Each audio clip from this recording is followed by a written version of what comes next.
Breaking news. Drama! Yes, drama when it comes to Manchester United. It's all kicking off. Man United won't break the bank for him. And if Man United won't break the bank for him, they've got other targets.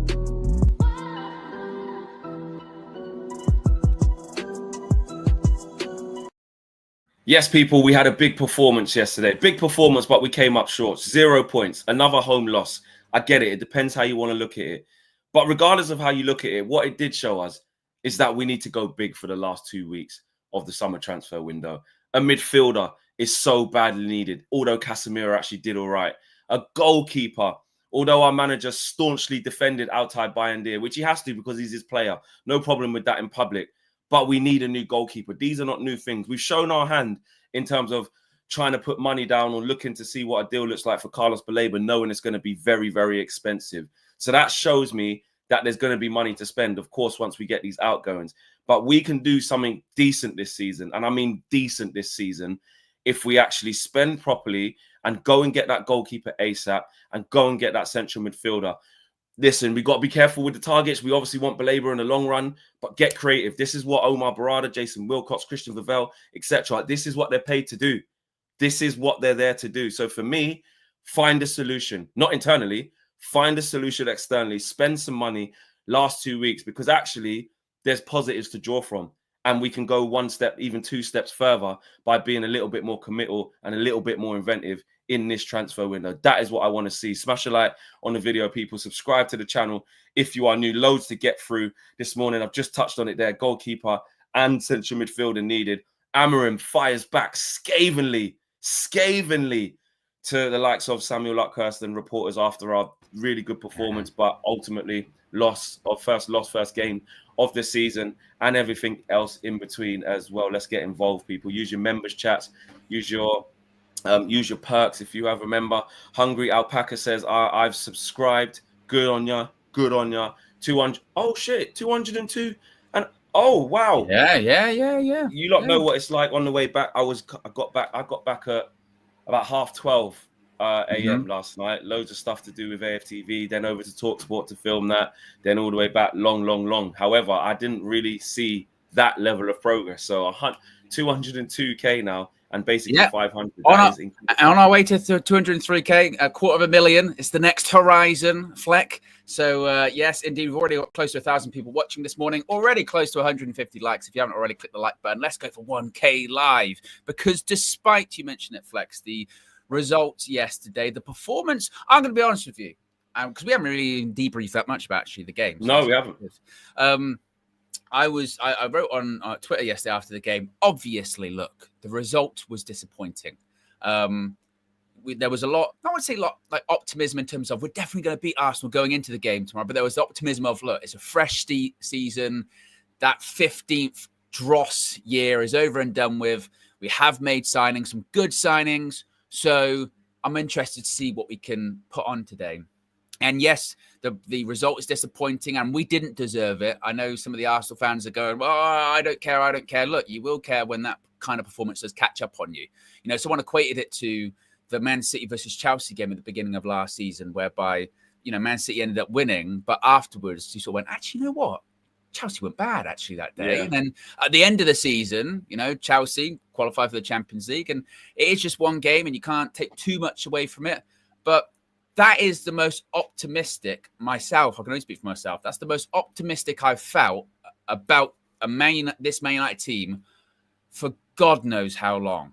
I mean, a long time. For the last 2 seasons, so the best part of like 18 months, we have spent hours upon hours discussing and debating, even when we do win games, about how dross the performance is. And as we've always said, haven't we? But, you know, even if we lose, I just want to come out of it going, yeah, we played well today. I can see something. That's the first time in a very long time that I can go, result aside, I can see something. I can believe in something.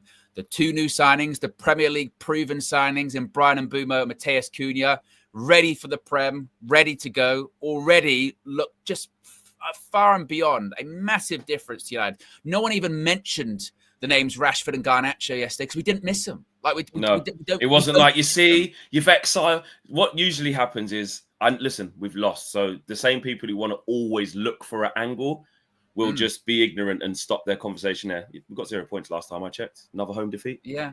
Carry on from last season, 15th. So we lost.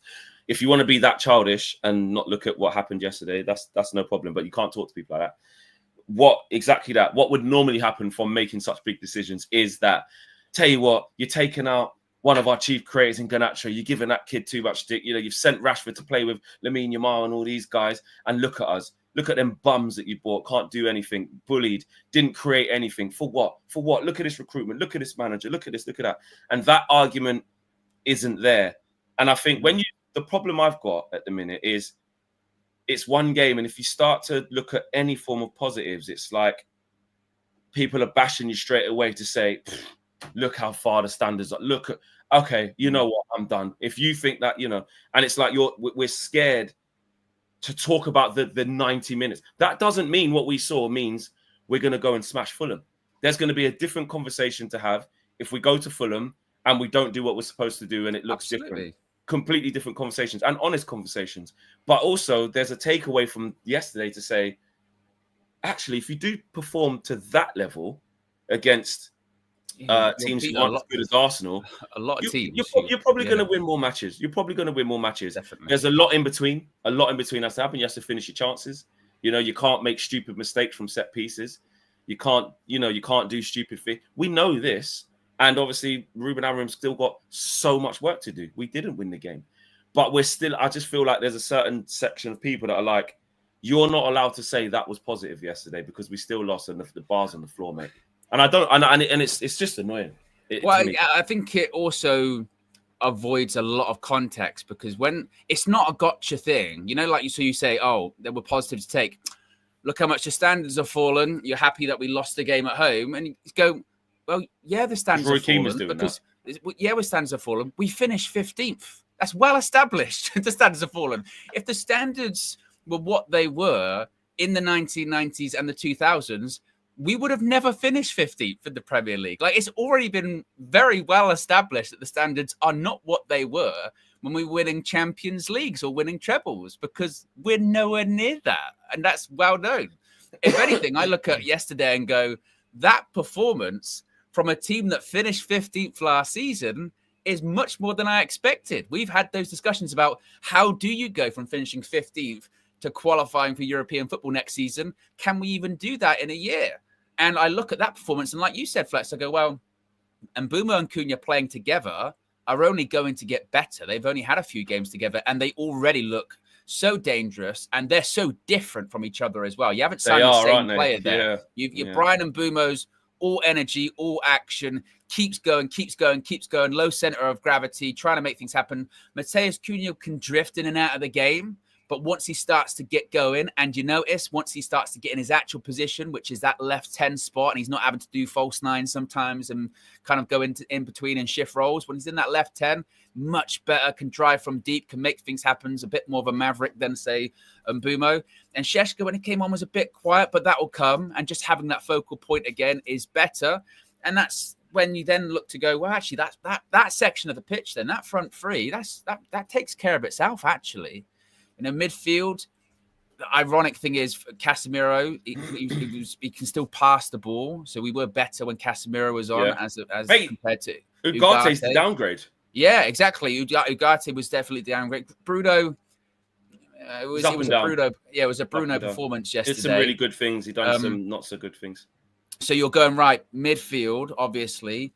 That back three, I've said it a lot through pre-season. You know what I'm saying? That's the back three that I like because it's well balanced. That is a balanced back three. The only issue you're going to have with that back three is obviously keeping Luke Shaw fit and Matthijs de Ligt. Hopefully he can stay fit because de Ligt you're not allowed. Yesterday was superb. De Ligt was superb. Just back to Luke Shaw.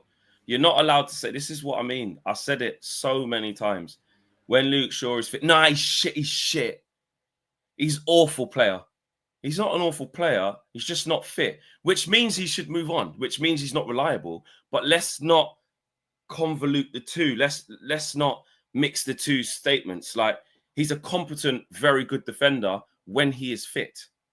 the problem is, obviously, there's been a lot of criminality. There's been a lot of, how's he fit for England, but not for... Listen, all of those things I agree with, by the way. Manchester United should have looked to cash in a long time ago. But guess what? When you have an injury record that crap, guess what? Teams don't come in to buy you. So I've always said, you've got to try and just get something out of him. And Shaw might, like I say, Shaw with an international tournament coming up is very good. We might actually... Fingers crossed, because also at any moment we see the Shaw the Shaw setback walk. It can happen all of a sudden in the next presser. Yeah, Shaw picked up something after the Arsenal game. Oh, he's gone again. Can happen at any moment. Not saying, see, this is why you got to give him a new contract and believe in Luke Shaw. All I'm saying is, if he's fit, I've got no problem him playing. I've got no problem. That's the best he's played against Saka since I can remember. Because actually, he usually has a torrid time against Saka if he has to be 1v1 against him. And he was really good. Mason Mount, again, not a lot of people want to say it because of, again, he's been injured since he's got here. But I said at the back end of last season, low-key, amongst the shit, this is the longest he's been fit for a while, actually. And Amorim's picking him. And towards the back end of last season, he was coming off the bench and doing quite well. And he came off the bench, was it half a turn, bang, far corner against Leon, or was it Sociedad? I think it's Leon. Yeah, he scored in pre-season as well, didn't he? Scored in pre-season against Everton and is generally doing the right things. It's not just about the goals and assists. He's doing the right things. And the manager likes him. Hence why, Garnacho got the arse because, he was picked ahead of him, Mason Mount. That continued into pre-season because the manager really likes him. And actually, I'll be honest, yesterday was weird because Mason Mount was the one who was gate crashing the party, really, out of the front three. Because you go in, I looked at it and I thought, need to get Sesko on. But I wouldn't take off Mbeumo. I definitely wouldn't take off Cunha. Wouldn't necessarily take off Mason Mount. And actually, what happened was we do have to pivot to what the plan is, which is to have the striker. But in that particular game, actually Mason Mount coming off for Benjamin Sesko, who needs to get time and needs to get into the rhythm, probably didn't actually help us in the context of that game with how the game was going. And we saw that because obviously Sesko needs minutes. You've got to get him going. So that's the plan. But actually, Mason Mount, he didn't really deserve to get taken off. But you're never going to take off Cunha and Mbeumo, and you need to get the striker going. But Mason Mount was really good. Yeah, I think also as well, it's one of those ones where, going into the game, and I didn't want to say it too much because it feels like you're already writing the game off, and you never want to write games off before they've been played. But I kind of did sort of mention it that, losing the opening game against Arsenal at home, anyone can do that in the Premier League. And even the biggest and best teams could lose that kind of game. We did not get overplayed. We did not get battered. It was the frailties or concerns we had going into the game turned out to be the problem, which was the goalkeeper. We didn't even really get massively overrun in midfield. Like you said, for all of the Arsenal, will tell you what, Gyökeres and Saka. Look how negative he was when you called me. They barely, exactly. They barely touched it. So there really is a lot of positives to take there. And for me, I was always saying the first 3 games, I'm thinking 6 points. I wasn't thinking 9. Obviously, you'd love 9. But the key one really has always been, right, next week, you've got to beat Fulham away from home. And then you've got to beat Burnley. I think that's at home for the international break.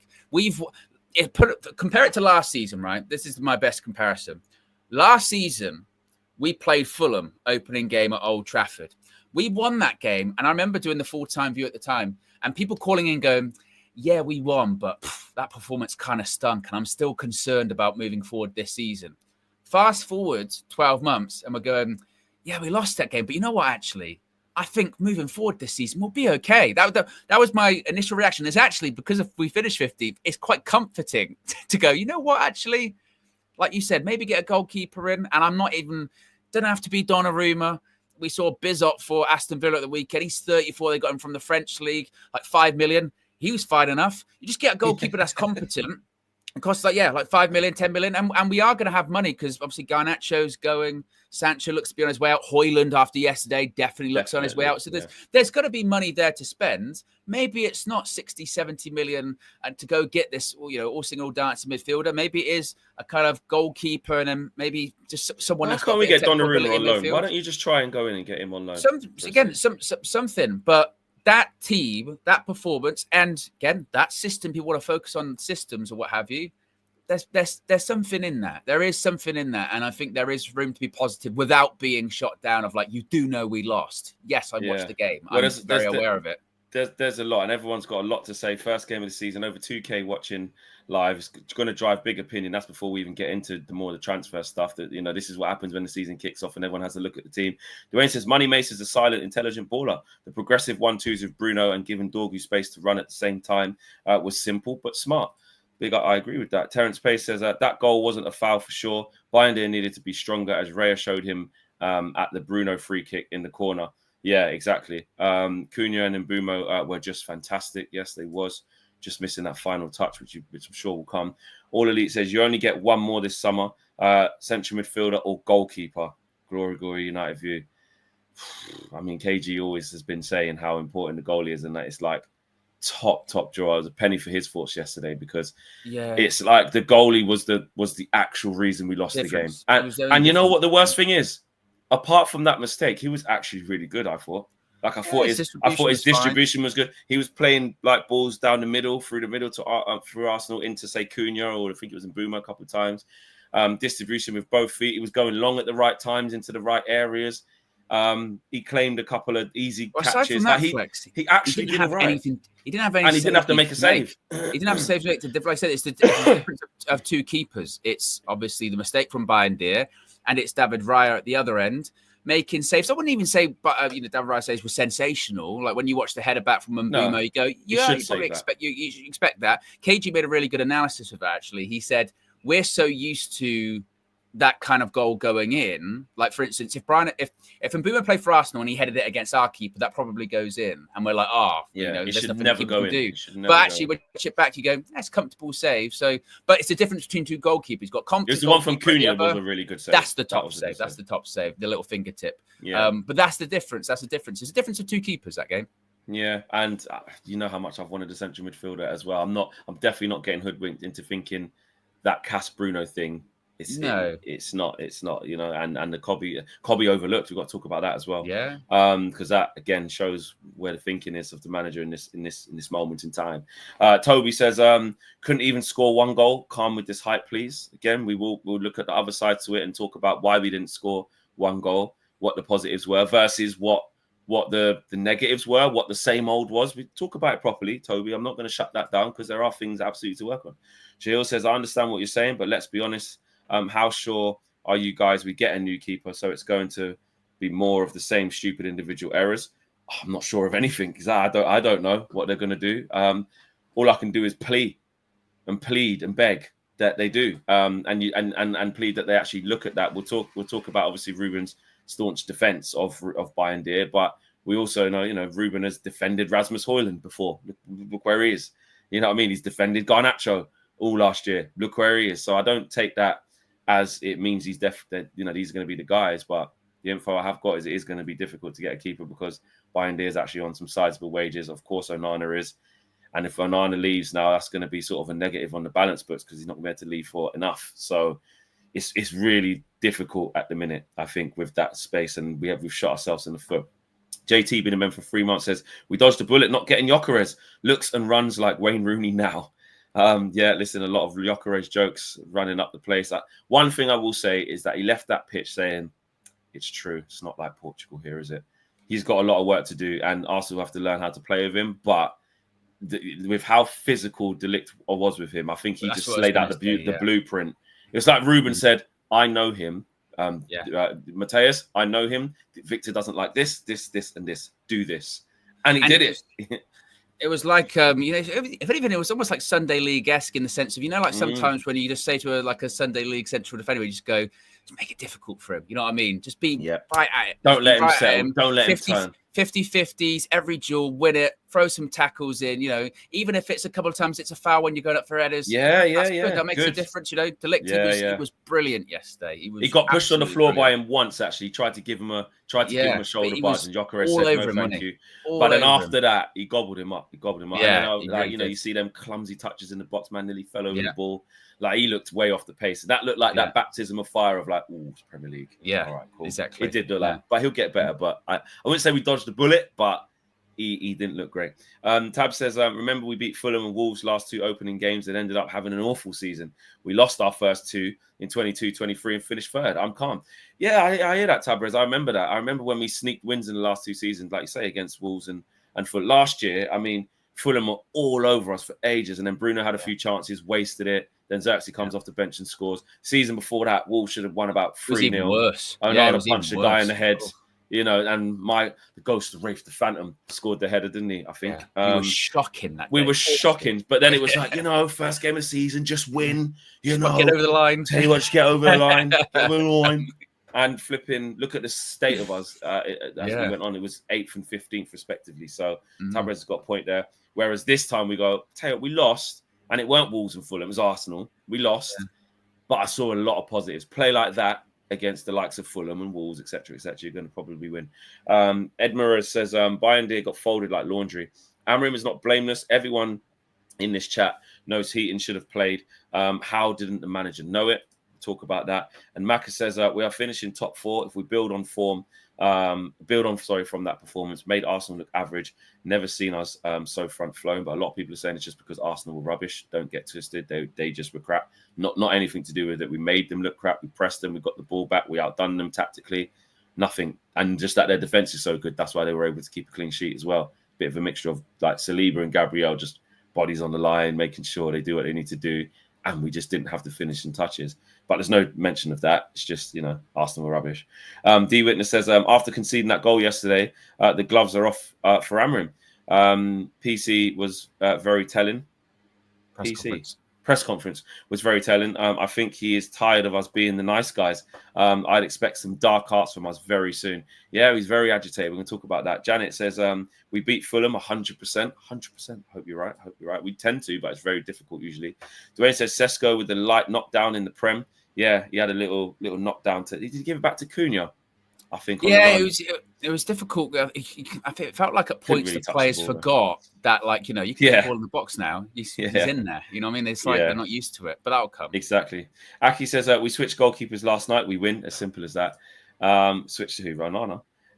And Jay says, I'm trying hard not to be negative, but I'm tired of being stuck in the loop of losses. When is it going to end, Flex? Hopefully next week. You know what I mean? Hopefully next week. I mean, it's one of those again. So exactly. Hopefully by Sunday, you know. Fraser D says De Ligt played like he got beef with Gyökeres. Yeah, it was personal. He was like, "Listen, I don't care about your Premier League debut, mate. You ain't dunking on me. You ain't doing the Bane thing while you're not real enough in celebration today, mate. Save that for against Leeds at the Emirates, mate. Not here, not today. Yeah, and it was brilliant from him. Yeah, we've got close to 2,400 people watching. We're less than 100 likes to go until 500 likes. If you haven't already clicked that like button, let's get to 500, then 750, then 1K. Flex, I don't know if you saw this clip of Ruben in the press conference. Sorry, before you do that, Nicholas says, Cobby isn't good. His passing range is poor. He can't tackle. He isn't aggressive and slow. Sell, says Nicholas. Strong words from Nicholas. Very, very strong words. We'll talk about Cobby a little bit later in the show. Shout out to Joe Blackman as well. I see you there, bro. 2.3K watching. Let's get the likes up. Big up to yourself, Joe. Good to see you there, brother. Indeed. So this was the clip of Ruben from the presser. It's the stare here is unbelievable. Ruben, did you give any consideration to start Tom Heaton ahead of Altay because he's conceded a goal similar to that before? Why? I think a lot of people might argue that Tom's a better keeper and he's more experienced in the Premier League. But he suffered a goal like this where? Without VAR. Without VAR. With VAR, with VAR is a foul. And then what happened in the next game? What happened in the next game? No, not at Wolves. The next one, Arsenal. Who saved the penalty? Who saved the game? All the game. No. Before the penalty. You don't remember the game. I remember the game. Altay was unbelievable in that game. So I consider everything to put one on another, and I choose Altay. I think. Do you know what I think? He wasn't having it. I think he's doing a little bit of everything, right? Because you know what? Let's be completely honest. We're going to talk about this thing.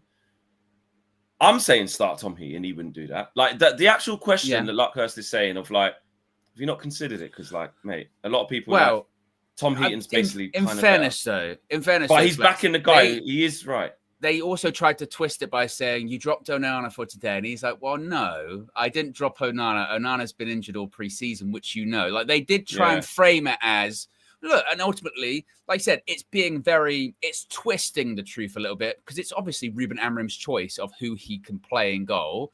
And I suppose he could have played Onana today. He has trained. He could have played Tom Heaton, but they're being very provocative. And I think Ruben, maybe for one of the first times, has bit on that and push back and go, no, fuck you. Like, well, don't try and suggest that, and they're like, well, in the Arsenal game, it was a penalty shootout. He's like, well, no, he saved penalty. No, he saved the penalty promoted, lad. Yeah, exactly. So I think this is what I'm saying about it's all kind of mixed in.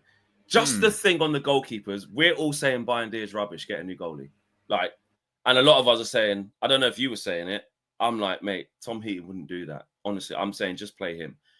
And so I do agree. I was saying that during the game. Do you see what I'm saying? So from just that perspective, it's because it's Luckhurst. And listen, he deserves, like, he's not really liked. Let's be real. He gets a lot of stick a lot of the time because he's always on the front foot. He's always writing negative shit. I remember when he got banned. He's Luckhurst, so we know that, yeah. So that's where I think that leader's come from. Because the actual thing of, have you considered playing Tom? Because some would argue that he's actually better. But that bit's probably fair. We're all outside. Or I can speak for the people I spoke to outside the ground. They're like, this keeper situation is dire. Just put Tom Heaton in goal. That's just it's criminal what Bayern have done. Let's not lose sight of that.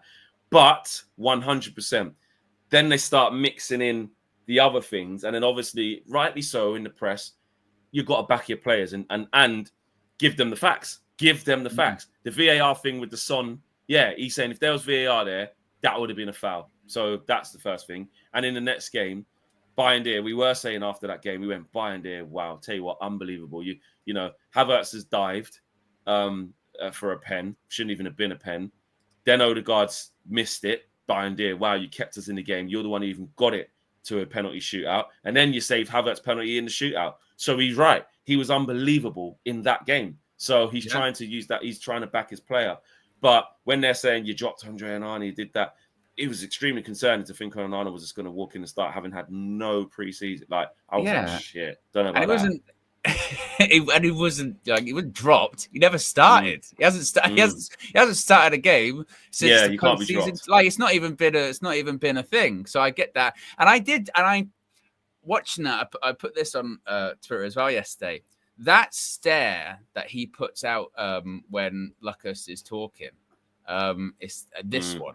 That's those eyes there when he's doing that, and I think they even get like wider. You know what I mean? He's like, it's more. Yeah, they do. Look, they literally do get wider. I thought it's more than just that question. You just don't like it. When I was watching that, I was thinking, suddenly, those things when he's taped up his knuckles because he's punched walls and smashed TV screens. I went. That makes a lot of sense. And I was thinking, imagine some of the conversations and the brutal and blunt honesty Ruben Amorim has had with some of these players over the last 10 to 12 months.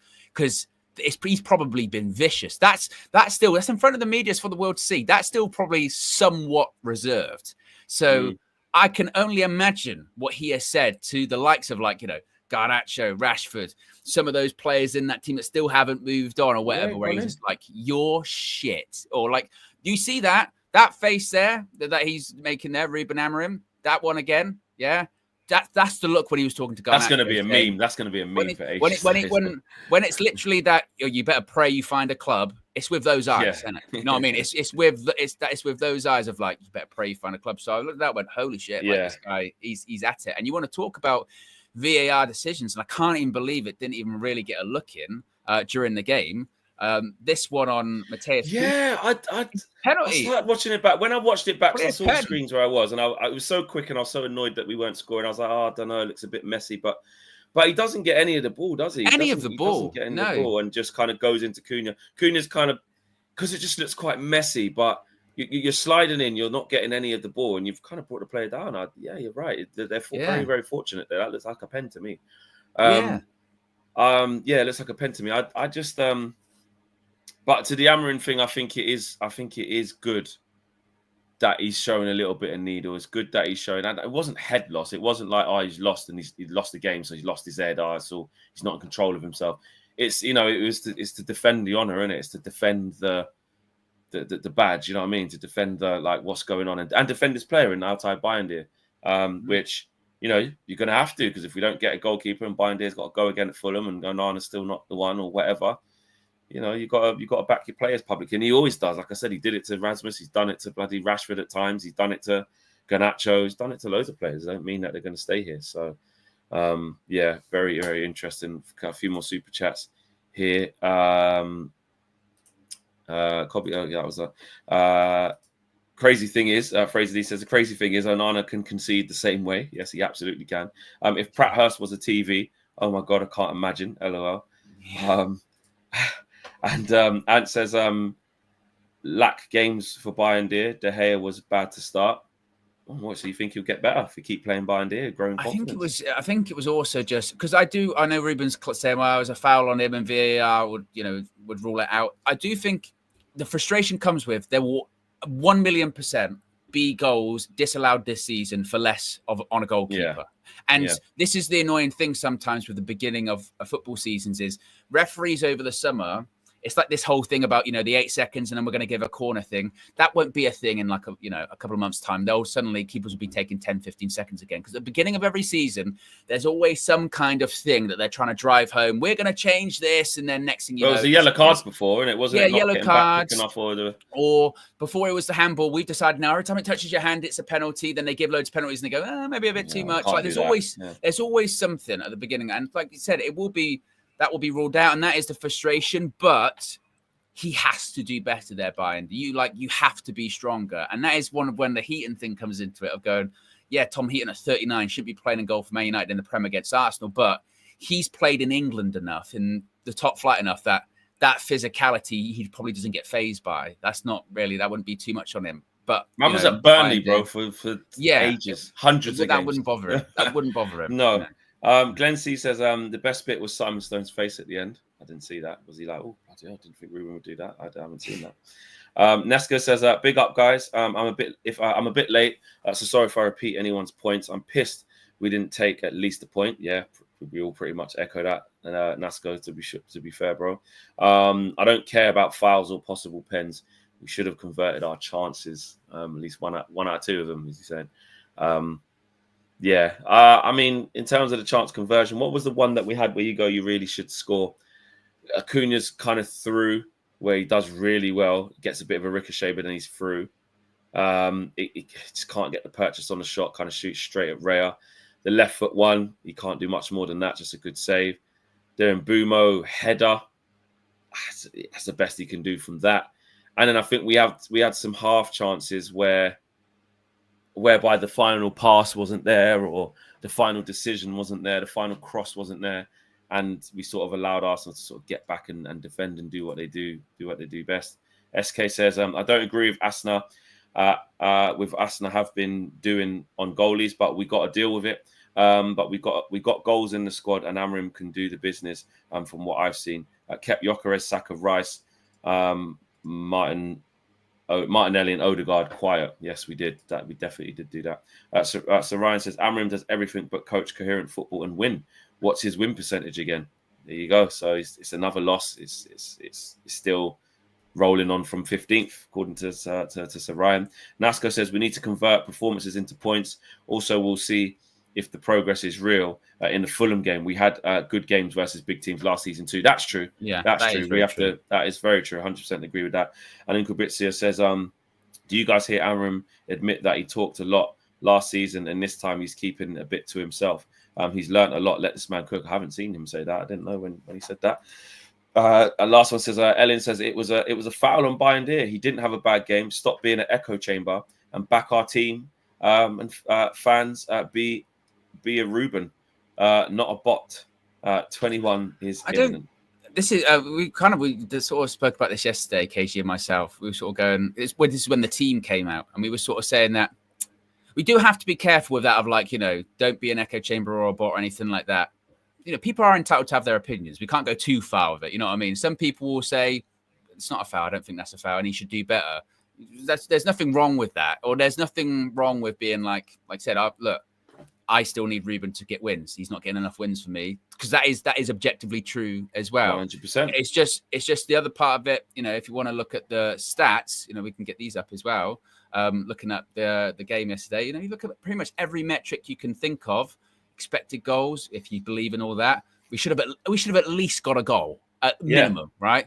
22 shots. That's the most shots we've had against Arsenal in the Premier League since we beat them 8-2. Right? Shots on target, shots inside the box. Dorgu hits the post. We kind of forget about that as well. Touches inside the opposition box more than Arsenal. Entering into the final third. Possession, dominating that, passing accuracy. I can't remember the last time we dominated possession against Arsenal, by the way. Yeah, like just that alone. All of them. Anything you can possibly think of that's like proper. And even, when you look at the second half deserved a goal. Look at that in the second half, 12 shots. They didn't even have a shot on target in the second half, right? Like possession as well. So you look at all of those different metrics.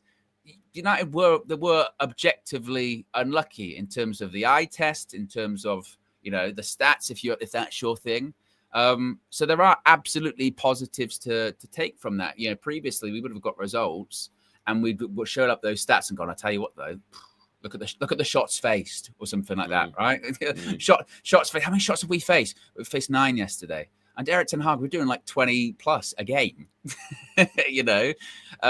So it will come. I am confident in saying it will come. Now, obviously, if we now go to Wolves or Burnley and we stink it up, then that is when you go, look, that's not good. Ruben Amorim will not be defined by that game against Arsenal.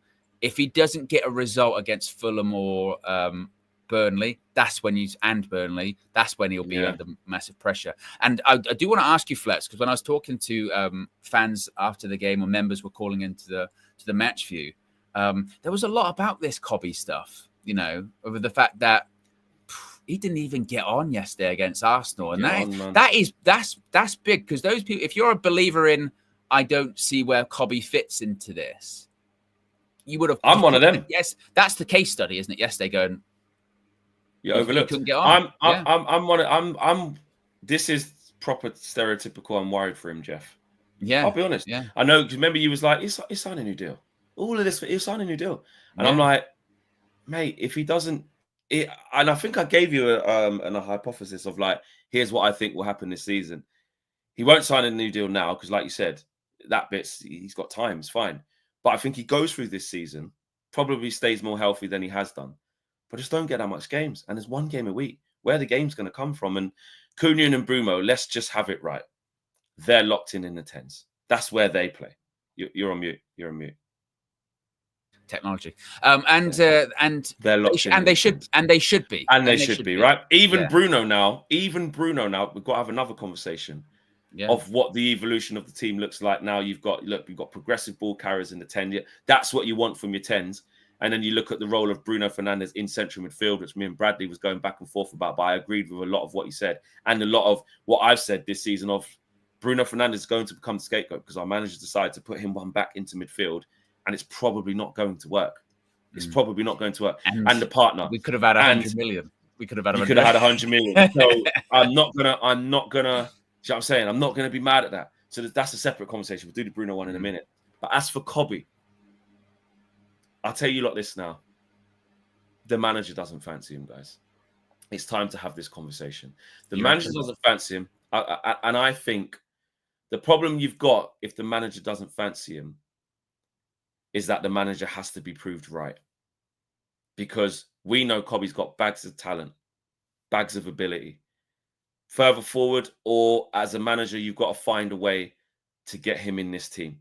You're omitting one of our better players on the ball, someone who's really got potential to kick on and do some great stuff. Look, Cobby doesn't do what he does in the Euros and have that season because it was just a bit of luck. Like, he's a top player, but you have to create the conditions around him. And if Ruben decides, because I know James from the Upper he's probably not saying as much. He's like, mate, I can feel James's thing. He's like, he doesn't fit the system, he don't work in, he'll have to go. James is like, I can feel it. He's still confident he thinks he'll stay as well, though, doesn't he? He's still like, they've been talking, they're calm. Yeah, but then he also said after tour, he was like, from the people I spoke to, he's like, well, it's all about the team. It's not about the team. That's what I'm saying. And to an extent, that's right.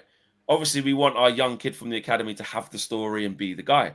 Now, if the team is performing, and there's 2 other central midfielders in there that are doing the business and we're winning games, let's be real. Not that nobody's going to care. We're going to be like, I want it to be Cobby, but I'll tell you what, that Baleba and that Wharton or that Hillman or that whoever, you just go, it's just tight and he can't get in. Because you go, he ain't going to do what Cunha and Mbeumo do.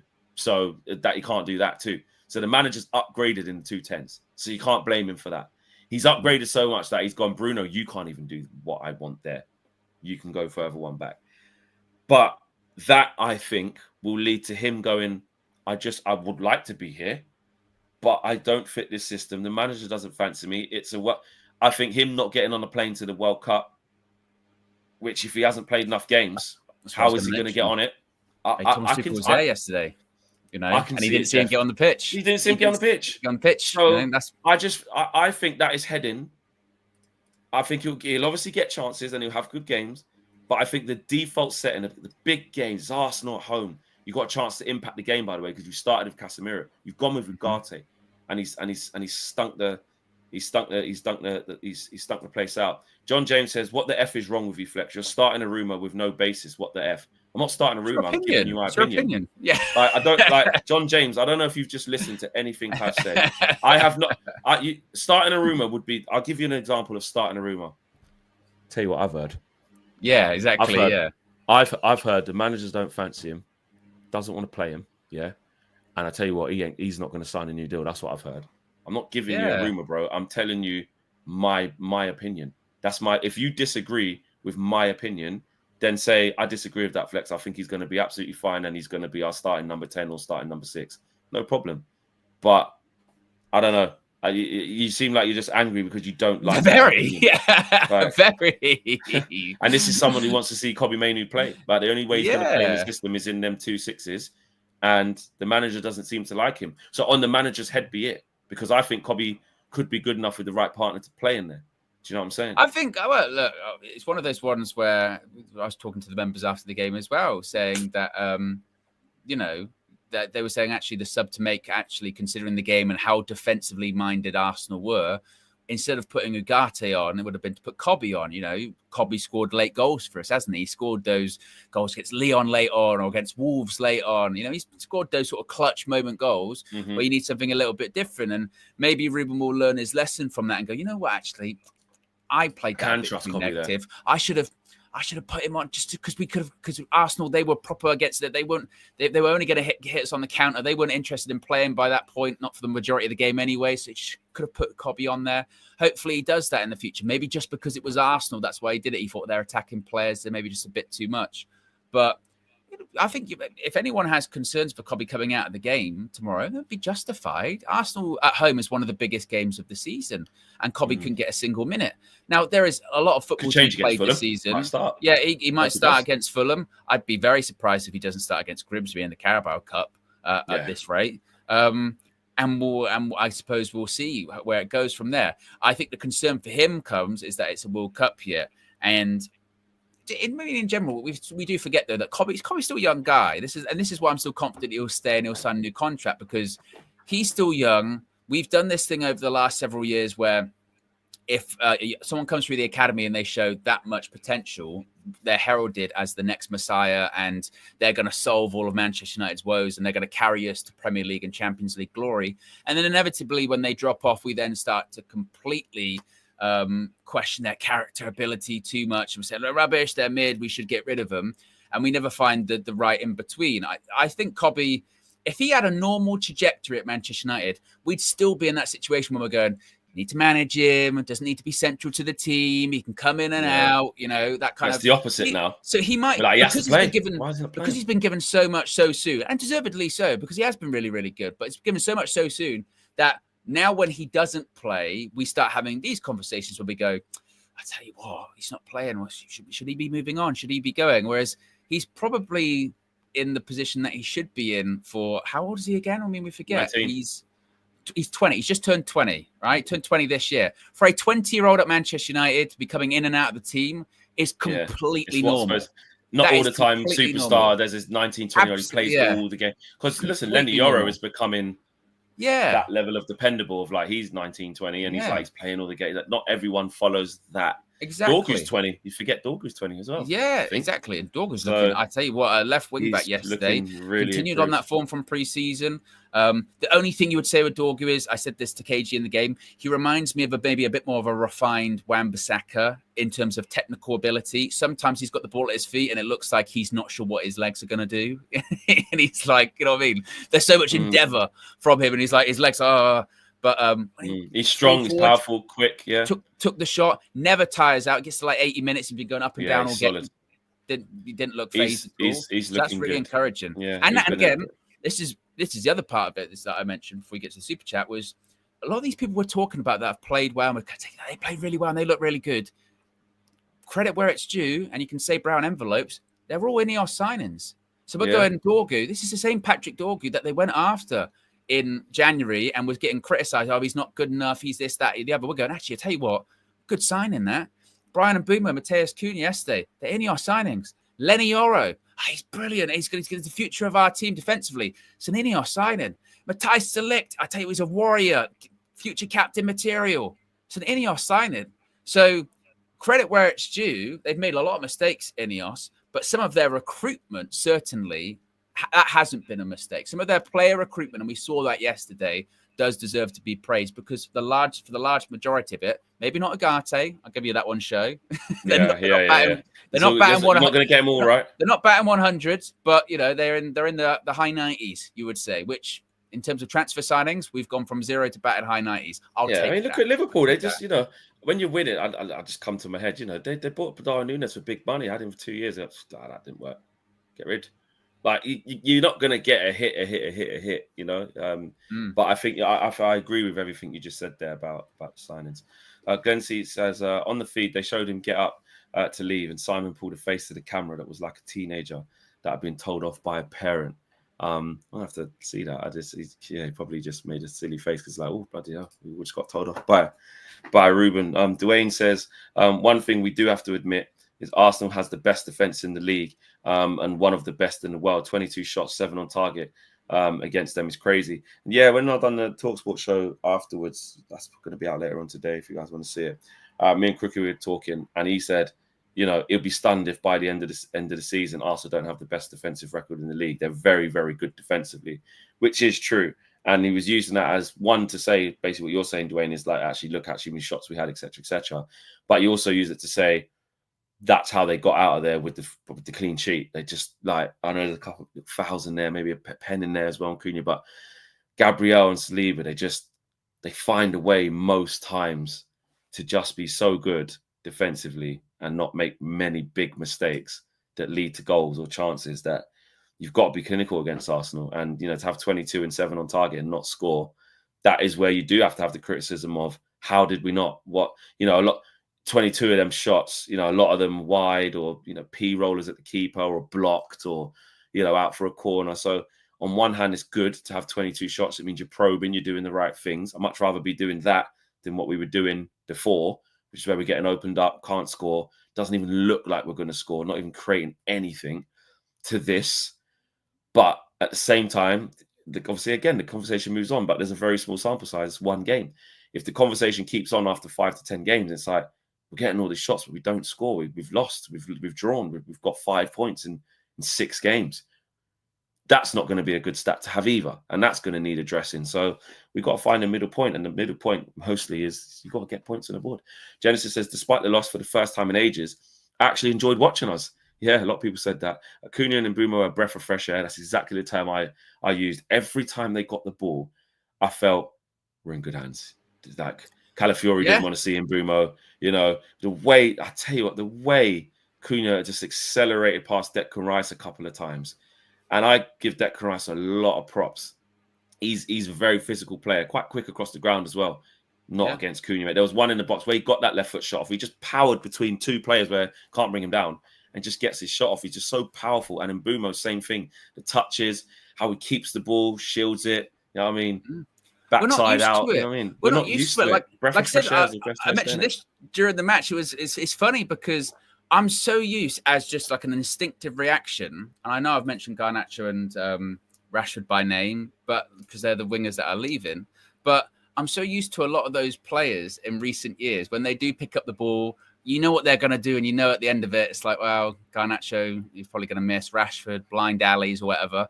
I'm not used to having that feeling of when and Mbeumo or Cunha pick up the ball, and I'm like, I tell you what, I think they can actually score. I think they can actually go and do. I tell you what, that one-on-one, I think they're going to go past him. Or Mbeumo, when it was Gabriel up against him, he just flung him off. And he was like, get off me, and kept going. I'm like, I'm not used.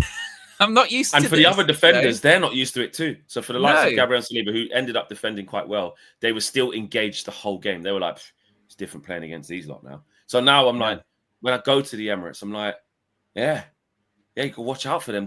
We got like proper men in there. Like, do you know what I mean? Like, Ruben said that after the game as well. He was like, he basically said those two players, Mateus and Brian, they can they can make those moments, or they can have those moments of when they do stuff. And he's sort of, I think he was alluding to the fact that, again, we just didn't have that. Maybe we had that in like Ahmad and Bruno to an extent where you go, they can create a bit of magic, they can do something. But aside from that, someone's really got that. Alice has got that kind of like magical, like, oh, they could go past a couple of players and put the ball in the back of the net, or do a bit. No one else has got that, you know. Now you've added two players in that they look like two players that were two of the best attacking players. And they look like they've been there for ages as well. Yeah, you know what I mean. Obviously, the wavelength of actually getting the goal wasn't quite there because you still got to like play together. But in terms of that, just proves that, you know, that Premier League proven thing. It was like throw them in against Arsenal, first game at home. Like, I did it last year when I was at Brentford, mate. I twist up Calafiori. The last time I played against Calafiori was at the G-Tech Stadium. I cut in, put through his legs, I think it was, and I scored.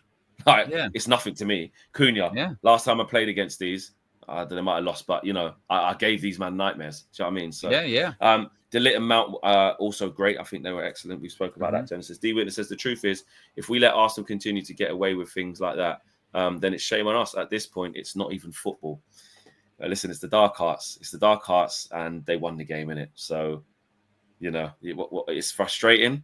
People say Stoke FC, they're putting the Pulis Arteta thing up and that, and wow, they're supposed to be a front foot attacking team, and he's letting them sit in there.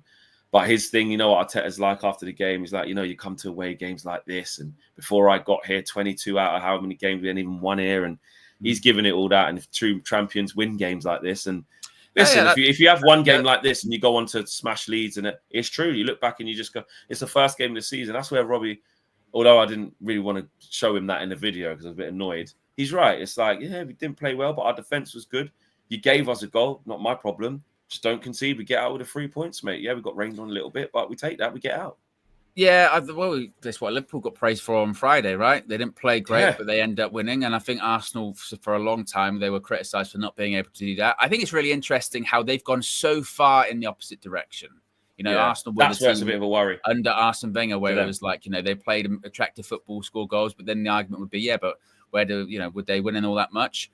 Arteta's now gone so far in the opposite direction of it's not about playing pretty, it's about winning, but they're also not winning trophies. So you've got to, actually get something substantial at the end of that. So we shall see. It's not how you start, say finish. And it already looks like it's one game, so you do start drawing some things because everyone's had a look at people, so you have to make an initial impression. It already looks like, no one was talking about City, but telling Al Fleck, they're going to be up there. You saw what Liverpool did, even though they didn't play good.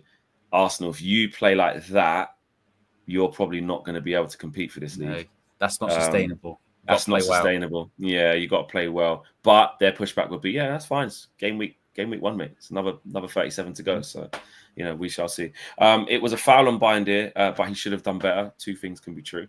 Okay, well, here we go. SK says, one thing I don't understand is zonal. Stick the big man on the big men.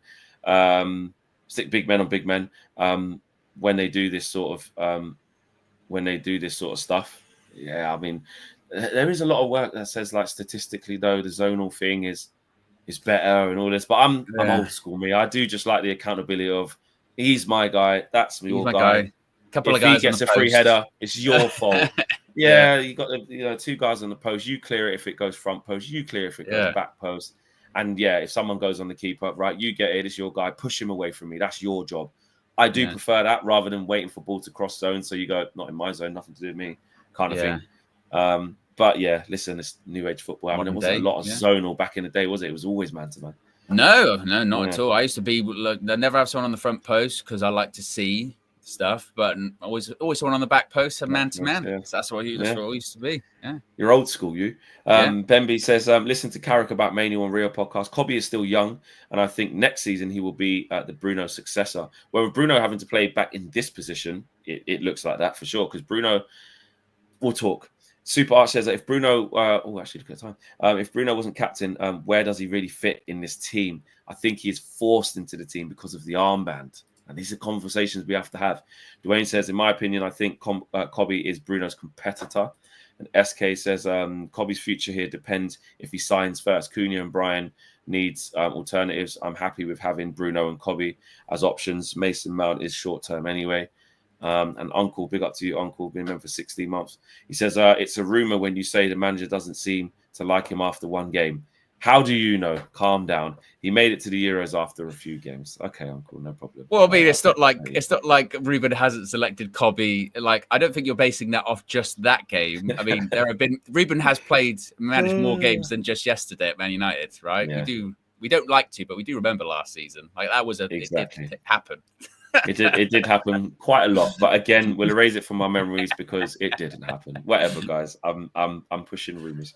Wad says, Ugarte is the real issue, not Cobbs. Watch next summer. Yeah, Ugarte, it's KG's boy. KG's boy, mate. He's got stocks. He's got stocks in Ugarte. He loves him. This, that, and the third. I've told him many times. He ain't it, mate. He ain't it. D. Wayne says Bruno will become the elephant in the room this season. He's not good in this system. Kobe has to start games this season. This is what I'm saying about the Bruno thing. It's game one.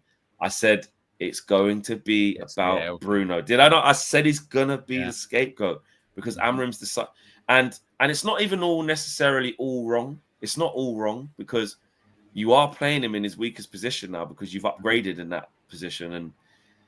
I don't know, man. It's going to get sketchy. Borba says, Ahmad embarrassed Arsenal. What a gift. Oh, Madueke got absolutely soul taken. It was shocking when he came as well. He was awful. Absolutely awful. That is a bizarre signing. Really bizarre signing. Martinelli was terrible as well. Yeah. Sati is exactly what I need left winger. Sati says, get Emi Martinez and Wharton. Let's fix the issue now. There you go, guys. You know what? I feel like I'm gonna keep on to that. This Bruno thing, we're gonna save it for the red carpet. There's a lot to talk about. I think it's a big one to get into. It's something that I predicted way before we even bought anyone. That we just knew. We knew well when Cunha was there. You knew when Bruno was coming. Since then, I pivoted and I went, Bruno's gonna be in trouble here. Actually, people are gonna turn on. Then the Saudi thing happened. I can see how this is gonna go. And if he doesn't start getting numbers quick.